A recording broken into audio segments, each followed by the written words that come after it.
The airport in Sao Paulo moved with the same restless rhythm it always had. Voices overlapped in Portuguese and English. Rolling suitcases clicked against polished floors. The smell of strong coffee and warm air drifted through the terminal like a memory that refused to fade. Nothing here had changed, but Christian Hawthorne had. He stepped off the private jet without hesitation, his movements precise, measured. A black suit tailored to perfection clung to his broad frame, the fabric hiding weapons and secrets alike. Men waited a few paces behind him, silent, alert, loyal. They did not speak unless spoken to. They did not question him. Fear and respect had merged long ago into something unbreakable. 3 years. 3 years since he had last stood on Brazilian soil. 3 years since he had walked away from the only life that had ever felt real. To the world, Christian Hawthorne was a myth now. A man whose name traveled faster than his shadow. A mafia boss who ruled through quiet commands and final decisions. He did not shout. He did not threaten. When Christian spoke, people listened because the alternative was unthinkable. But as his shoes touched the familiar ground, something inside his chest shifted, subtle and unwelcome. This place remembered him. The air itself seemed heavier, pressing against him with invisible hands. The sound of a woman laughing somewhere across the terminal made his jaw tighten. For a split second, his body reacted before his mind could stop it. His gaze lifted instinctively, searching. Emily. The name surfaced unbidden, sharp and intimate. Emily Monroe, the woman he had loved before power had demanded everything. Before blood oaths and syndicate wars had carved him into someone colder, harder. She was the only person who had ever looked at him without wanting something. The only one who had touched him without fear or calculation. He shut that door years ago, locked it, buried it. Or so he told himself. Christian adjusted the cuff of his watch, a habit born from discipline rather than vanity. Business. That was why he was here. Brazil was unstable, fractured between rival organizations. Territory needed consolidation. Loyalty needed reinforcement. The syndicate required his presence to remind everyone who still ruled. That was the reason he gave his men, the reason he gave himself. Yet the moment his feet carried him deeper into the terminal, past familiar signs and corridors he once walked beside a woman who laughed easily, regret curled low in his stomach. He had left without looking back. At the time, it had felt necessary, inevitable. The underworld had demanded his full allegiance, and he had obeyed. Emily had been a weakness then. Warmth had no place in a world built on fear. He had told himself she would move on, that she deserved someone untouched by darkness. What he had not expected was how the memory of her would survive everything else. California had hardened him. Europe had sharpened him. Violence had taught him restraint, and betrayal had taught him silence. But none of it had erased her. She lingered in the quiet moments between decisions, in the rare seconds before sleep when the world went still. He had not returned for her. That was the lie he repeated as he walked. His men fanned out subtly, creating space around him. No one approached. No one dared. Christian's reputation preceded him, and even here, even now, people felt it. Danger wrapped around him like a second skin. Still, beneath the control, beneath the danger, something restless stirred. The past was close, closer than he expected. He felt it before he saw it. A tension in his spine, a pull in his chest that had nothing to do with instinct and everything to do with memory. The sense that something unfinished was waiting just beyond his line of sight. Christian slowed his steps without realizing it. This place had once been the beginning of everything. Now it felt like the edge of something else entirely. He told himself to keep moving, to stay focused, to remember who he was now. But the truth pressed in quietly, relentlessly. A man could leave a place. He could leave a woman. He could build an empire on blood and silence. But some parts of the past did not stay buried. They waited. And as Christian Hawthorne crossed the terminal, controlled and dangerous and emotionally sealed tight, the collision he had spent 3 years avoiding was already moving toward him. The moment Christian saw her, the world narrowed to a single point. The noise of the airport faded into a dull echo, as if someone had closed a door inside his head. The crowd kept moving, people laughed, phones rang, luggage rolled past, but none of it reached him anymore. Emily Monroe stood near the baggage area. Sunlight, spilling through the glass walls, touched her hair, and for one impossible second Christian believed his mind was betraying him. She was real. Not a memory, not a dream, not a ghost pulled from regret. Real and breathing, and close enough to touch. 3 years had changed her, but not in the way he had feared. Her hair was shorter now, brushing her shoulders softly. Her face carried a quiet strength he did not remember from before. The softness was still there, but it was guarded, earned, forged through survival. She looked older, not aged, but awakened, as if life had forced her to grow faster than time should allow. And she was holding a child. Christian's body reacted before thought caught up. His breath stopped, his fingers curled slowly at his sides. His men noticed the change, instantly shifting their weight, alert, sensing danger, but not understanding its shape. The child was small, maybe 2 or 3 years old, with dark curls bouncing. As she moved, she spoke rapidly in Portuguese, pointing excitedly toward the moving carousel, her voice bright, alive. Emily bent down, listening, smiling, with a tenderness that struck Christian like a blade. He had seen women smile before. He had never seen that smile directed at anyone but him. Until now. Then the child looked up, and Christian froze completely. The eyes. There was no denying it, no distance, no logic could soften the truth. Those eyes were his, the same steel gray softened by long lashes, the same shape he had seen in the mirror his entire life. Blood does not lie. The calculation hit him instantly. 3 years gone, the child's age, the months, the nights he replayed unconsciously in his mind. The past aligned with brutal precision. His chest tightened, not with fear, not with anger, but with something far more dangerous. Hope. Emily straightened suddenly, her smile vanishing. As she sensed his stare, she looked up, and the moment her eyes met his, the color drained from her face. Recognition hit her like a wave. She pulled the child closer, instinctively, her hand tightening protectively around the small fingers. Her posture changed instantly, no longer open, no longer soft, but defensive, ready. The woman he loved was gone. The mother remained. Time stretched between them, long and unbearable. Christian took a step forward, then stopped, unsure for the first time in years, unsure of his power, unsure of his place, unsure of whether he deserved to cross the space between them. This was not a negotiation. This was not a territory dispute. This was consequence. Emily's eyes searched his face, as if looking for proof that he was real, that he was not another cruel trick of memory. She found it, and her expression hardened. Pain lived there. Anger lived there. And something else, something deeper, something that scared him more than hatred ever could. Resolve.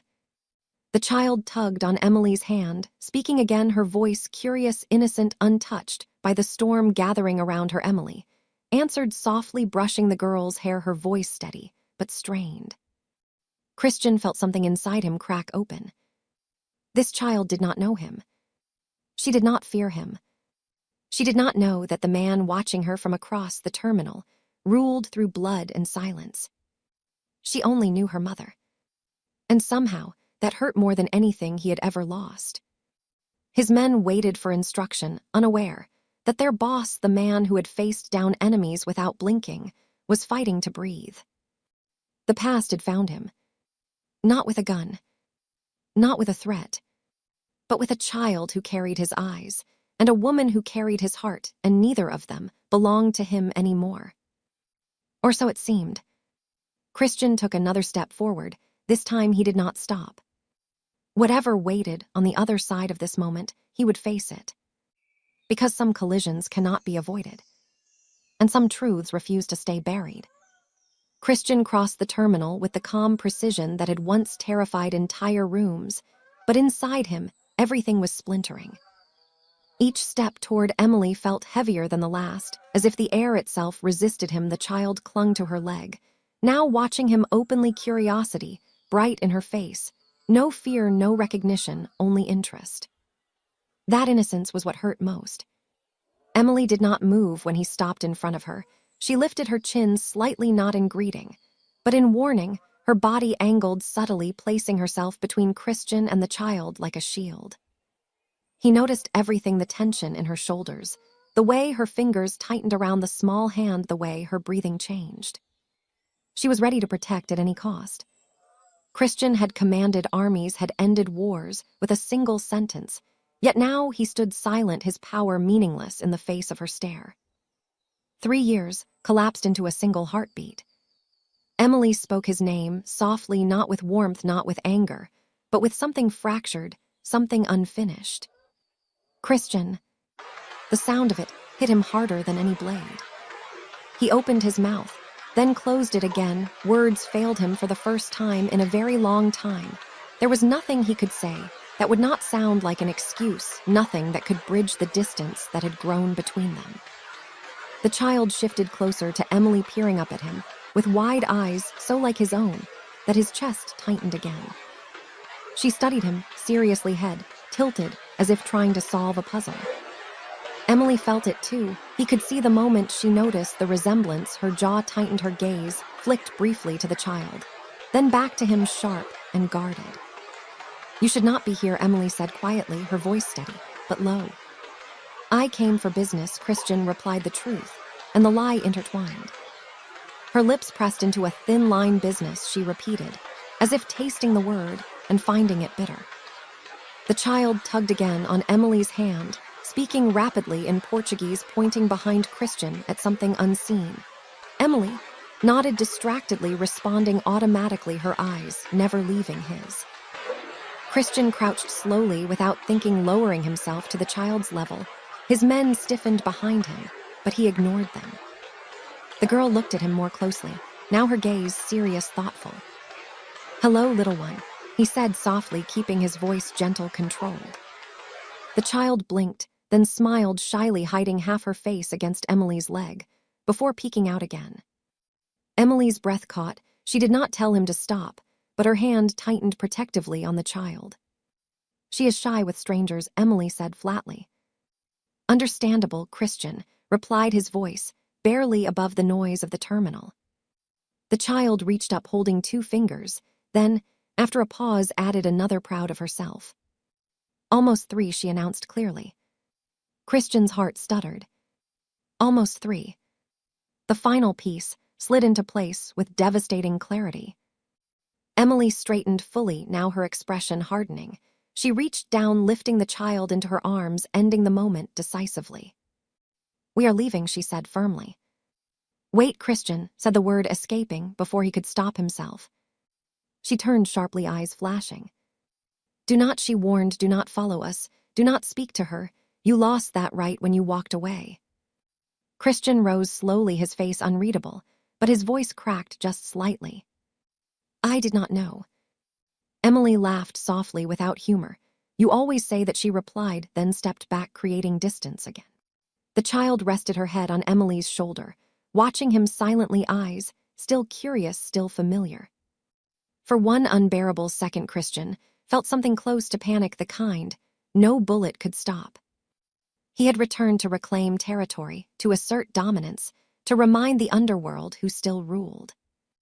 Instead, he stood stripped of power, facing the one truth that could destroy him. He had left behind more than a woman. He had left behind his blood. Emily turned away, carrying the child, toward the exit, never looking back. Christian did not move. He simply watched as the past walked out of his reach, and the future followed in her arms. And for the first time since becoming a mafia boss, Christian Hawthorne felt fear, not of death, not of betrayal, but of losing something that mattered more than power ever had. Christian did not follow them out of the airport. He stood still long after Emily disappeared into the crowd. His men waited uncertain, watching him for command. None came.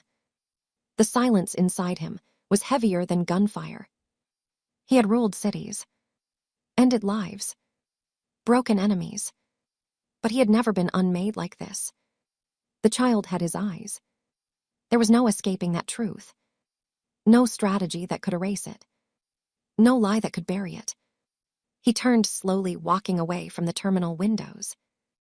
Each step felt like leaving something behind again. Only this time it was not a choice. Outside, the airport heat pressed down hard and real. Cars waited, engines running. His driver opened the door without speaking. Christian sat back, staring at nothing. The city moved past the tinted glass, familiar and distant at once. 3 years ago, he had left Brazil, believing distance would dull everything. That power would replace feeling. That silence would erase memory. It had not. Emily had looked at him like a stranger. Worse, like a threat. Not with love, not with longing, but with steel resolve. She had built a life without him. A wall he could not break with force. Back at the safe house, his men reported updates. Territories stable. Rivals quiet. Meetings scheduled. Christian listened without hearing. The syndicate expected a king. But the man who returned carried something else now. A fracture. A vulnerability. A child-shaped absence where certainty once lived. That night, he stood alone on the balcony, overlooking the city. Light stretched endlessly beneath him. This was his territory. His world. Yet it felt smaller than it ever had. Memories surfaced uninvited. Emily laughing barefoot in the kitchen. Her hands warm against his chest. The way she used to look at him, not afraid, not impressed, just certain. She had trusted him. And he had left. His phone buzzed with messages from lieutenants. From men who feared disappointing him. From men who would kill on command. He ignored them all. Instead, his mind replayed the moment. Emily pulled the child closer. The instinctive protection. The fear he had put there. That child had grown without him. Taken her first steps. Spoken her first words. Fallen asleep at night without knowing his name. The realization hollowed him out. Near dawn, his right-hand man approached cautiously. Asking when the meetings would resume. Asking how aggressive the expansion should be. Christian finally spoke. His voice calm but altered. Delay everything. The man hesitated. Territory waits for no one. Christian turned slowly, his eyes cold again, but different now. Territory can wait. Blood cannot. The man nodded, backing away. Alone again, Christian exhaled deeply. For the first time since becoming a Mafia boss, his power felt secondary. The past had not come to haunt him. It had come to claim him. And somewhere in this city, a woman he loved was raising a child that carried his blood. A child who did not know him. A child who might never forgive him. Christian Hawthorne had faced death without blinking. But now, as dawn broke over Brazil, he understood the truth. The hardest battles are never fought with weapons. They are fought with regret. And this one had only just begun. Night wrapped the city in silence, but Christian did not sleep. He stood by the window, watching lights flicker below like distant fires. This city once obeyed him. Now it felt like a witness. His mind replayed the airport again and again. Emily pulling the child close. The way her body shifted without thought. A mother protecting what mattered most. He poured a drink but did not touch it. Power had trained him to endure hunger, pain, and fear. It had not trained him to endure this. Before dawn, he made the call. Not to a lieutenant. Not to a fixer. But to the one man who knew everything. Marcos. His eyes and ears in Brazil. The man who cleaned problems before they became wars. Find her, Christian said quietly. Not to hurt. Not to scare. Just to know. Marcos did not ask questions. He never did. Hours passed. Meetings were postponed. Territory discussions delayed. Rumors stirred as word spread that the boss was silent. By evening, Marcos returned. His face grave. She lives in Vila Matalna. Modest apartment. No guards. No money from us. Christian's jaw tightened. Continue. The child, Marcos said carefully. Girl. 2 years old. Name Sophie. The name struck deep. Soft. Beautiful. Not his. She works, Marcos continued. Translator. Freelance. She refused help when it was offered. Offered by who, Christian asked. Marcos hesitated. By Vincent. The name fell heavy in the room. Christian turned slowly. The air changed instantly. Vincent had been more than a lieutenant. He had been family. Brother in blood and war. And he had been here. In Brazil. When Christian left. Say it, Christian said. Marcos swallowed. Vincent ordered the block. Calls. Emails. Everything. He told her you chose the syndicate. That you were engaged. That she was a weakness. Silence filled the room, thick and suffocating. Christian felt something inside him snap. Not Ray. Not yet. But clarity. While he had been building power, someone else had been shaping lies. While he believed Emily abandoned him, she had been fighting alone. Pregnant. Afraid. Cut off. Christian closed his eyes. The image burned. Emily standing alone with a child in her arms, believing he had chosen power over blood. When he opened them, his expression was empty. That frightened Marcos more than anger. Did she ever try again, Christian asked. Every month, Marcos said softly. Until she stopped. Because she believed she meant nothing. The words landed like a verdict. Christian turned back to the window. The city no longer looked like territory. It looked like a test. Vincent wanted a king without attachments. A weapon. A ruler without weakness. Instead, he had created something else. A reckoning. Christian spoke finally, his voice low and controlled. Prepare the car. Marcos nodded. Where are we going? Christian answered without turning. To face what I left behind. And this time, I am not walking away. Villa Madalna slept quietly under the soft glow of streetlights. The neighborhood felt smaller than Christian remembered narrower streets, lower buildings' lives, stacked close together without walls or guards. He stepped out of the car alone, leaving his men behind for the first time since his return. This was not a place for fear. This was a place for truth. The building was modest, paint-worn balconies, crowded with plants and laundry. Nothing about it spoke of power. Everything about it spoke of survival. Christian stood across the street, watching a single window on the third floor.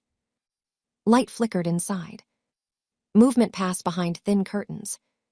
She was there. His heart slowed the way it did before a war.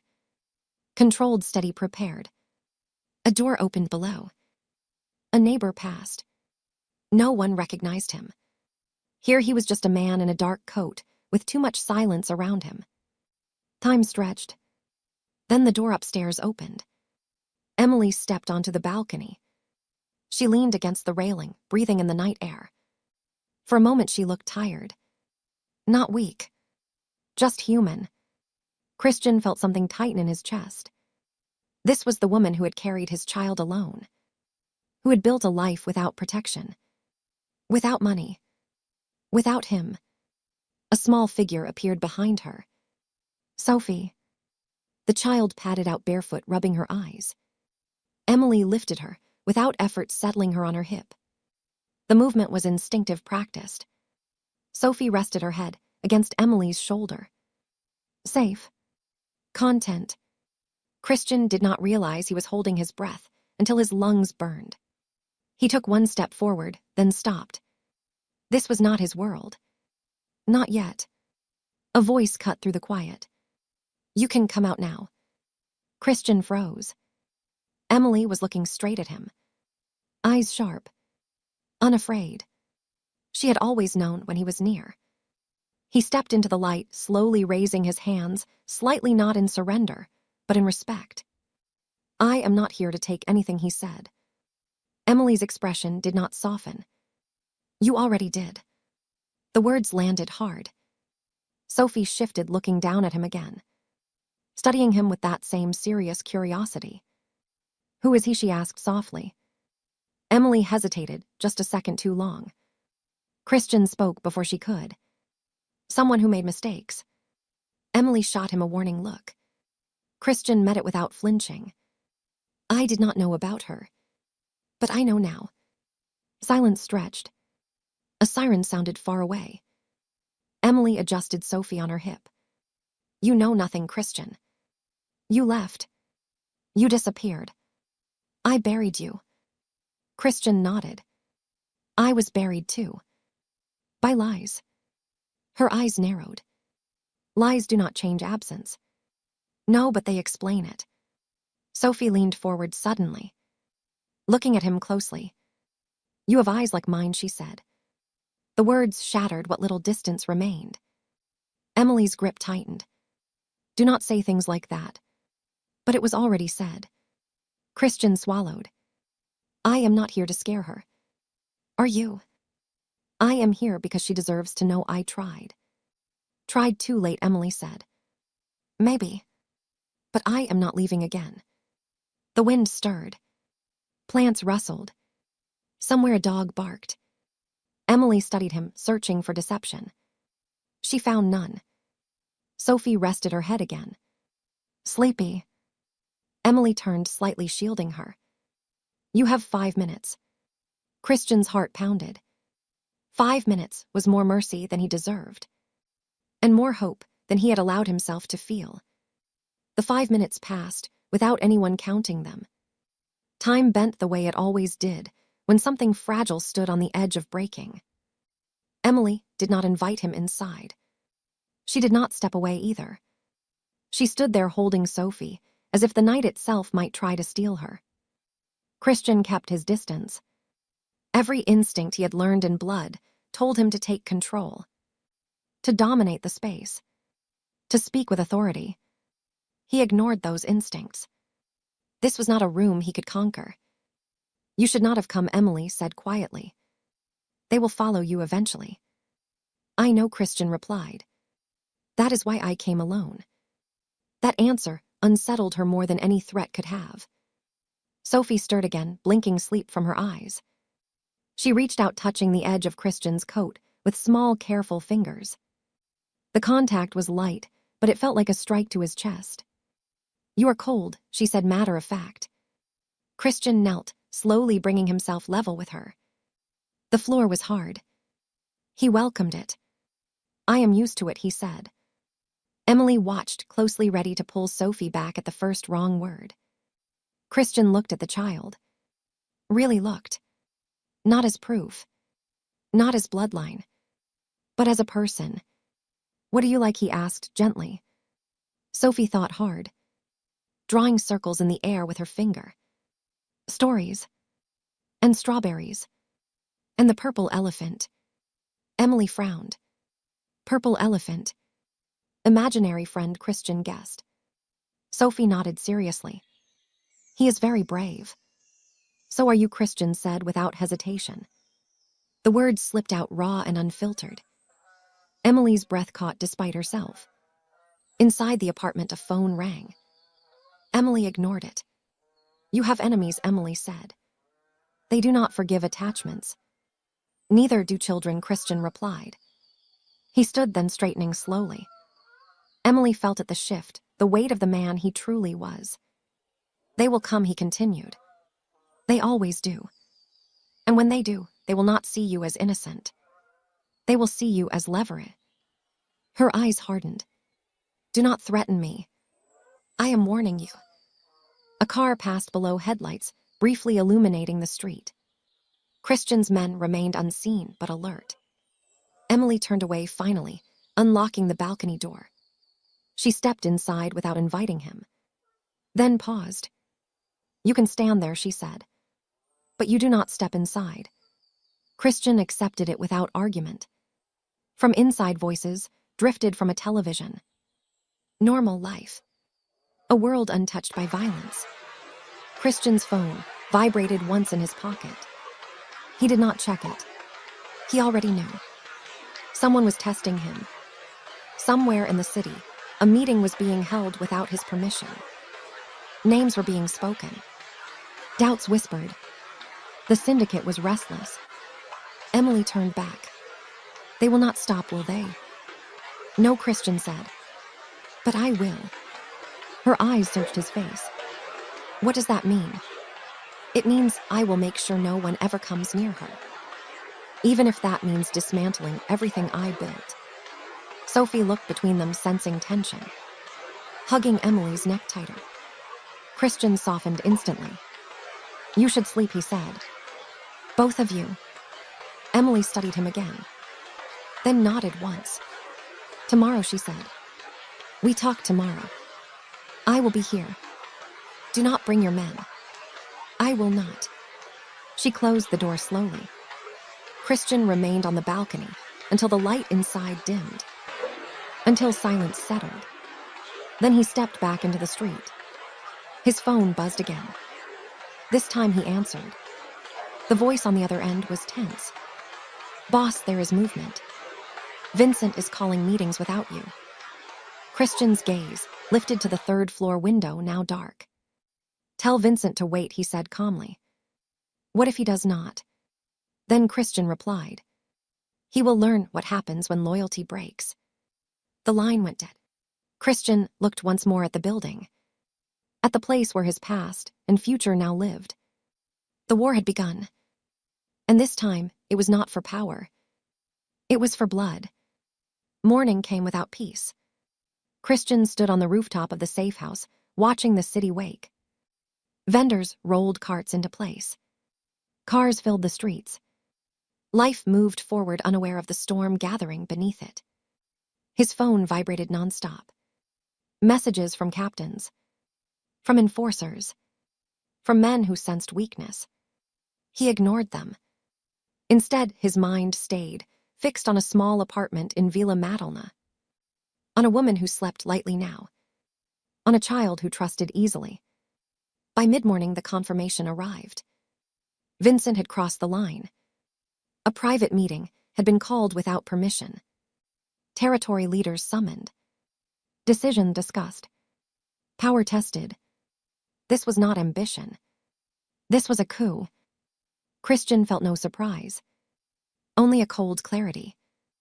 Vincent had always believed fear was the only currency. Attachments were liabilities. Love was weakness. Christian had once believed him. No longer.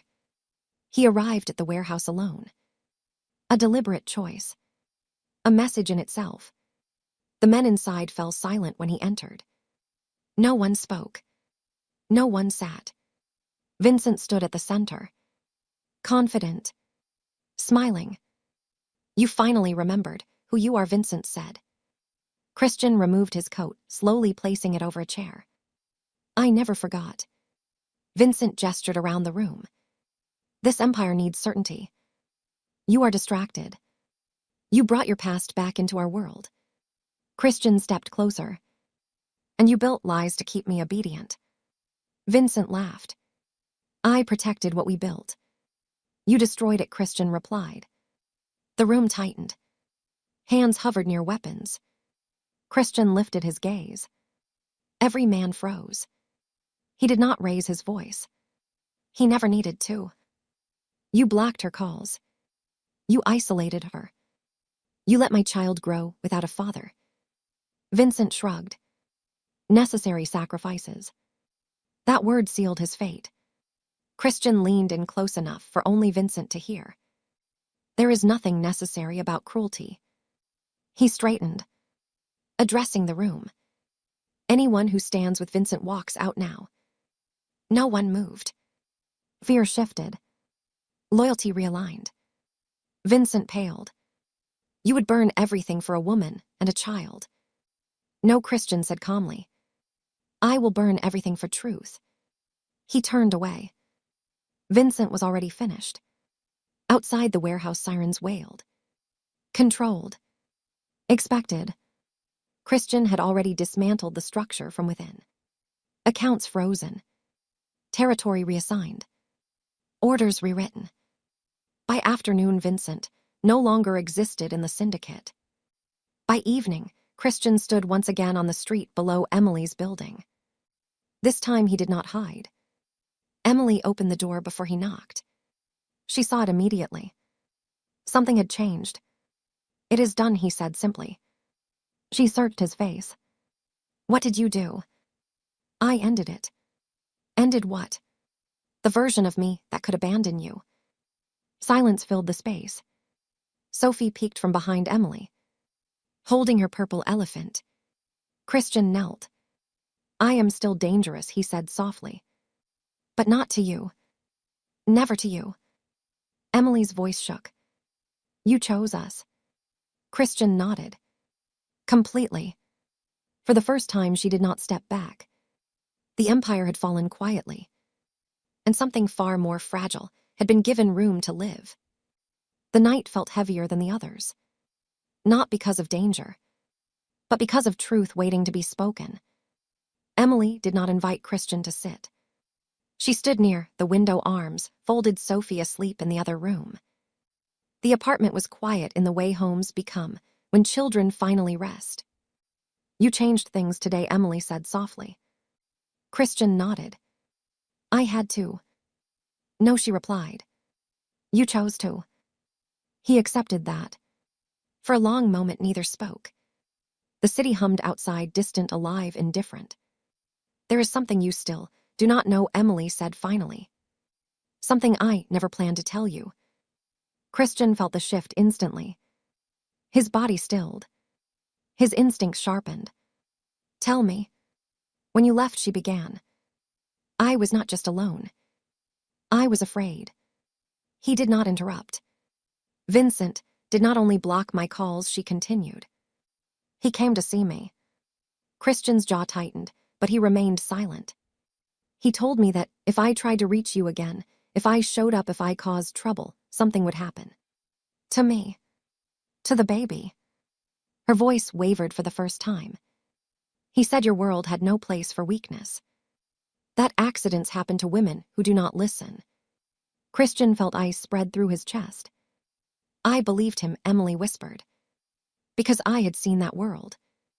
I had seen what men like you were capable of." He closed his eyes briefly. "Not in denial. In shame. So I disappeared. Changed numbers. Moved apartments. Lived quietly. Raised her alone." She looked at him, then eyes wet but steady. "I did not leave you, Christian. I survived you." The words cut deeper than anything before. Christian dropped to one knee, not in dominance, not in control, but because his legs would no longer hold him. "I am so sorry," he said. "For everything." Emily exhaled, shaking. "I never wanted revenge. I just wanted peace." Sophie stirred in the other room, murmuring something about the elephant. Emily softened instantly. "That is why I never told you. I did not want her world poisoned by fear." Christian looked toward the small bedroom door. A child sleeping safely, because her mother had fought quietly every day. "Vincent will never come near you again," Christian said. "I swear it." "It is already too late for promises," Emily replied. "Then let me give you proof." He stood slowly.